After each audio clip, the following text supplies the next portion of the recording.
होली के रसिया की जय, बरसाने वाली की जय। होली पर क्यों लगाया जाता है एक दूजे को रंग, कैसे हुई शुरुआत जानिए। फागुन का महीना शुरू होते ही लोग होली के उत्सव का बेसब्री से इंतजार करने लगते हैं।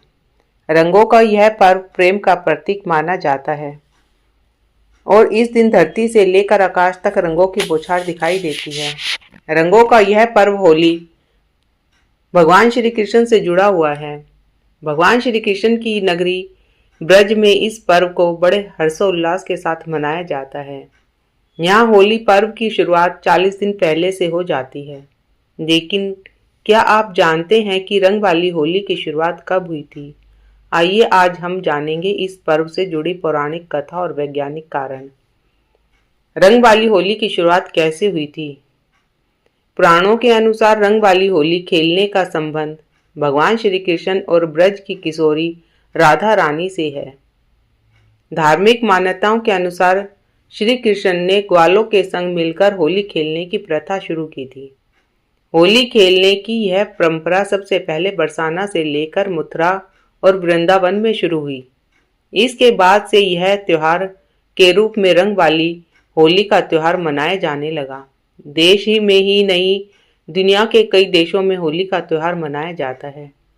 हालांकि इसके नाम अलग हैं, लेकिन मथुरा वृंदावन में सबसे स्पेशल होली खेली जाती है। लठमार होली, लड्डू की होली, फूलों की होली, रंग और अबीर की होली खेली जाती है। ब्रज की होली देखने के लिए देश विदेश से पर्यटकों की भीड़ उमड़ती है। कहते हैं कि द्वापर युग से ही होली का त्योहार मनाया जाता है। श्री कृष्ण को प्रेम का प्रतीक माना जाता है और होली की शुरुआत भगवान श्री कृष्ण को रंग लगाने के बाद ही होती है। होली का त्योहार आकर्षण और मनोरम रंगों का त्योहार है। यह एक ऐसा त्योहार है जो हर धर्म, संप्रदाय, जाति के बंधन की सीमा से परे जाकर लोगों को भाईचारे का संदेश देता है। पौराणिक कथा के अनुसार भगवान श्री कृष्ण का रंग सांवला था और राधा रानी का रंग गोरा था। इस बात की शिकायत श्री कृष्ण ने मैया यशोदा से कई बार की कि मैया, मेरा रंग काला और राधा का रंग गोरा क्यों है। मैया उन्हें समझा बुझा कर टालती रही, लेकिन जब वह नहीं माने तो मैया ने यह सुझाव दिया कि जो तुम्हारा रंग है उसी रंग को राधा के चेहरे पर भी लगा दो, तब तुम्हारा और राधा का रंग एक जैसा हो जाएगा।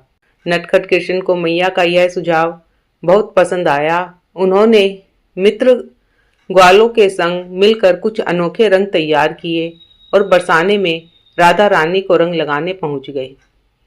श्री कृष्ण ने साथियों के साथ मिलकर राधा और उनकी सखियों को जमकर रंग लगाया। उसके बाद होली के रंगों को खेलने की प्रथा सामुदायिक कार्यक्रम में बदल गई। कहते हैं कि तभी होली के दिन रंग लगाने की परंपरा शुरू हुई। एक अन्य वजह यह भी है कि होली के दिन रंग के रंगने के बाद लोग ऊंच नीच, जात पात और अमीर गरीब का भेद भूल जाते हैं। रंगों में रंगने के बाद सब एक समान हो जाते हैं। इसीलिए होली के पर्व को प्रेम व एकता का प्रतीक कहा जाता है। ब्रजवासियों को उनकी यह शरारत बहुत पसंद आई। तब से रंग वाली होली का चलन शुरू हो गया, जिसे आज भी उसी उत्साह के साथ खेला जाता है। इसका एक वैज्ञानिक कारण भी है। जैसा कि हम जानते हैं कि रंग वाली होली से एक दिन पहले होलिका दहन किया जाता है। शास्त्रों में बताया गया है कि पवित्र अग्नि जलाने से वातावरण शुद्ध हो जाता है और सकारात्मक ऊर्जा का संचार होता है। साथ ही इससे कई कीटाणु नष्ट हो जाते हैं और होलिका दहन की अग्नि से नई ऊर्जा का प्रभाव वातावरण में फैल जाता है, जिससे शारीरिक और मानसिक स्वास्थ्य के लिए बहुत ही अच्छा माना जाता है। वही वैज्ञानिकों का यह भी मानना है कि रंगों का हमारे स्वास्थ्य पर इनका सकारात्मक प्रभाव पड़ता है, क्योंकि रंग हमारे शरीर और मानसिक स्वास्थ्य पर कई तरीकों से असर डालते हैं। होली पर रंगों से खेलना जीवन की रंगीनता का प्रतीक होता है, जिसे सामूहिक रूप से मनाने से हम एक दूसरे के साथ अपने जीवन के सभी रंगों को साझा करते हैं।